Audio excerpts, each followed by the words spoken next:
حضور قربانی آنے والی ہے اور بارشیں بھی آنے والی، بعض لوگ جانور لے کر آتے ہیں تو کیا احتیاط کریں؟ کچھ مدنی پھول اس حوالے سے ارشاد فرمائیں۔ اللہ اللہ اللہ رحمت کی بارش برسائے۔ اب جانور کو ظاہر ہے کہ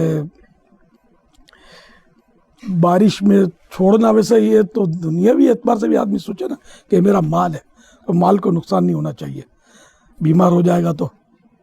اچھا، پھر یہ کہ ظاہر ہے کہ اس کو تکلیف بھی ہوگی، ہے بھی بندہ بندایا تو یہ تو لاموالا بھیگتا ہی رہے گا،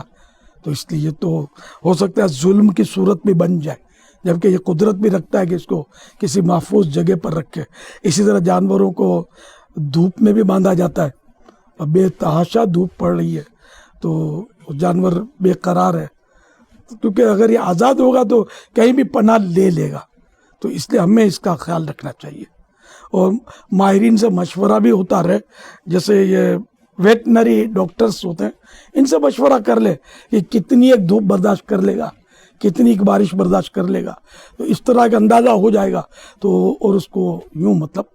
احتیاط تو کرنی ہوگی۔ سردیوں میں بھی قربانی کے دن آتے ہیں اور بعض لوگ تو سارا ہی سال جانور پال رہے ہوتے ہیں، ان کو تجربہ زیادہ ہوتا ہوگا تو ان سے بھی مشورہ ہو سکتا ہے۔ غذا میں بھی مشورہ کرنا ہے کہ بعض اوقات یہ کہ جانور کو